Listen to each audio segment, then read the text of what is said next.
realizado de seleção brasileira foi diagnosticado com depressão. Nós conversamos então com outros jogadores em atividade e ex-jogadores que viveram o mesmo drama.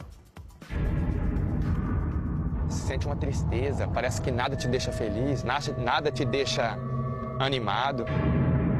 Comecei a me afastar, a ficar isolado. Você não diagnostica olhando uma tomografia. Tem gente que acha que isso é frescura, isso aí é coisa da cabeça da pessoa, mas quem passa sabe que não é. Eu estava caminhando para a morte, porque eu estava no fundo do poço realmente. Eu não sabia o que era isso, sabia que eu estava muito mal. Um inimigo oculto que não poupa nem os maiores campeões.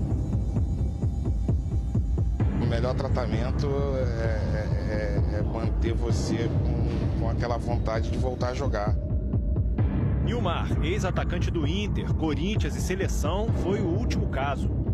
Até chegar ao Santos, em julho deste ano, ele ficou 14 meses sem jogar. E com um atleta profissional, o mais difícil é você estar fora, né? E em 66 dias, fez apenas 2 partidas. Nilmar que está com muita vontade, está com fome de bola, está querendo mostrar serviço nesse retorno ao futebol brasileiro. No total, 39 minutos em campo. Semanas depois, Nilmar pediu suspensão do contrato. Motivo: problemas de saúde. Diagnóstico: depressão.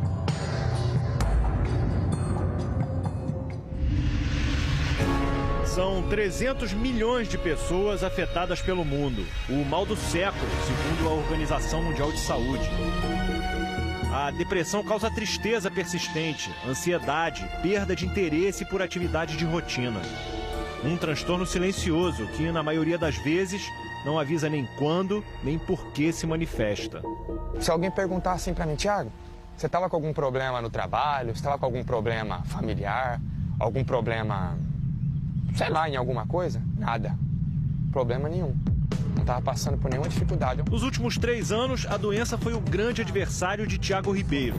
O atacante foi diagnosticado com depressão em 2013, na primeira passagem pelo Santos. Por 9 meses, fez tratamento com antidepressivos. Perdeu concentração, reflexos, o sono e o apetite. O declínio emocional veio seguido do declínio físico. Em 2 semanas, mais ou menos, o meu peso baixou para 69, 69.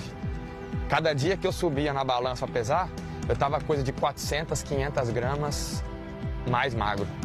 Thiago faz parte de uma estatística impressionante. A de que 1/3 dos jogadores de futebol em atividade sofrem ou já sofreram de depressão. Foi o resultado da pesquisa com 826 jogadores de 11 países, divulgada no ano passado pela FIFPRO, o Sindicato Internacional de Jogadores.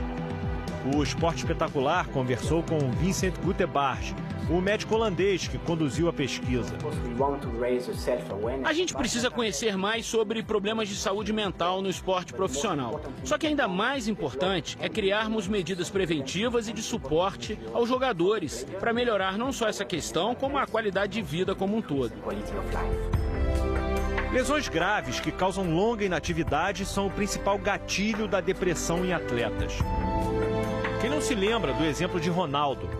Entre 99 e 2002, o mundo acompanhou a luta do craque para voltar ao futebol, sem imaginar que, além das dores no joelho, ele convivia com a depressão. No meu caso, era muito difícil a incerteza, porque era uma lesão sem precedente, então a gente não tinha referência de como fazer o tratamento. E essa incerteza era terrível diariamente. Mas aí você vai vendo a evolução do teu quadro diariamente e isso vai te dando esperança.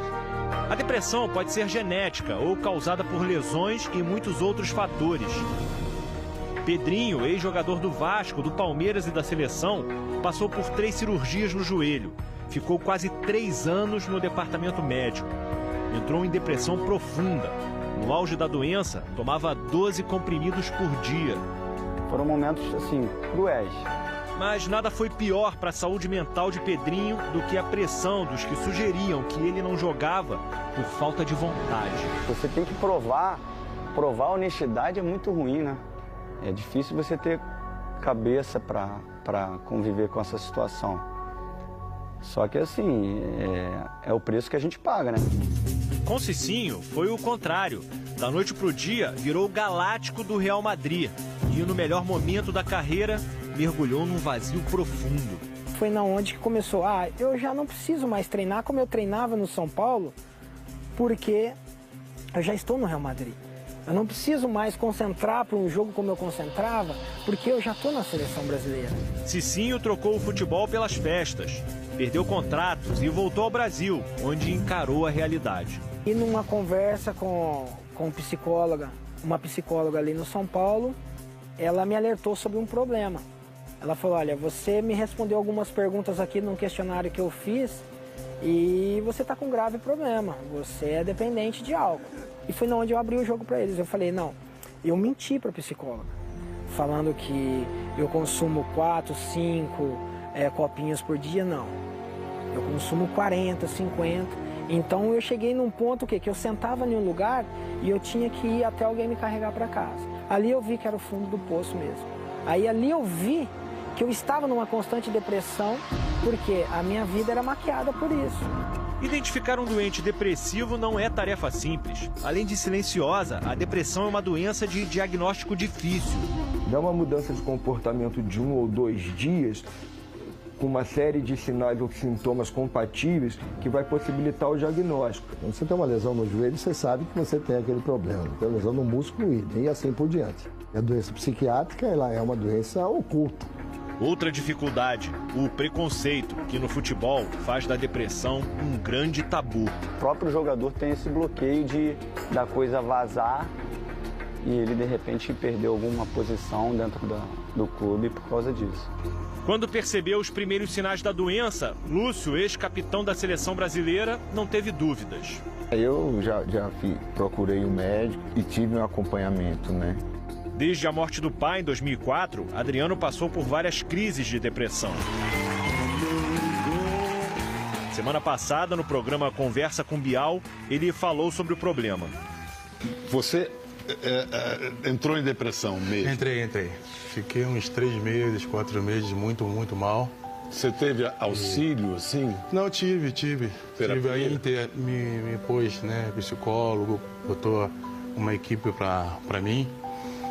Mas era muito mais forte do que eu, né? A maioria dos clubes brasileiros trabalha com psicólogos e até mesmo motivadores para lidar com questões fora de jogo. A gente veio conhecer uma iniciativa bastante inovadora, o trabalho de desempenho mental feito pelo Atlético Paranaense. Aqui, os jogadores são avaliados individualmente e, além de um estudo de personalidade, são medidas características como humor, o equilíbrio e o nível de estresse causado pelo esporte. Tudo com um objetivo muito claro: manter em dia a saúde mental dos jogadores. Além de psicólogas, o Atlético tem 2 psiquiatras, profissionais ainda com pouco espaço nos clubes. Os jogadores passam por técnicas modernas de análise comportamental e outros métodos de diagnóstico que já detectaram casos de depressão. A gente tenta entender isso todo, né, para poder integrar e deixar o mais harmônico possível para essa pessoa ter um bom desempenho. O grande diferencial competitivo hoje é a força mental que o jogador deve ter para suportar não só aquilo que se passa dentro de campo, mas especialmente as exigências extra-campo. Em 15 anos de carreira, Nilmar tem um histórico de lesões graves. Mas, dessa vez, uma paralisia facial e uma conjuntivite teriam sido o estopim da depressão. Nilmar segue em tratamento. Há 2 semanas, Cicinho conversou com o atacante. Ele falou, Cicinho, eu estou atendendo o seu telefone porque eu sei que você viveu isso de uma outra maneira. Mas tem pessoas que não entendem o que eu estou vivendo, tal. E eu falei para ele, olha, Nil, isso daí eu não posso falar, médicos vão dar diagnóstico, mas só a gente que vive que sabe. O Santos não quis se pronunciar, mas o caso chamou a atenção da CBF, que admite incluir a depressão no seu protocolo médico. Porque a hora que você trata, você tira o tabu. Por hora, fica a mensagem de quem enfrentou e derrotou a depressão. A gente está aqui de braços abertos para recebê-lo, para ajudar, porque isso é muito importante. Foi importante para mim, né, o contato com os companheiros, e para ele também eu tenho certeza que vai ser muito importante. E com relação ao Nilmar, é falar que ele vai superar e depois que ele superar, 24 horas do dia vai ser pouco para ele aproveitar, né? Bom a gente mandar um abraço para o Nilmar, né? Força para ele. Esse alerta é fundamental, gente, porque a depressão é muitas vezes confundida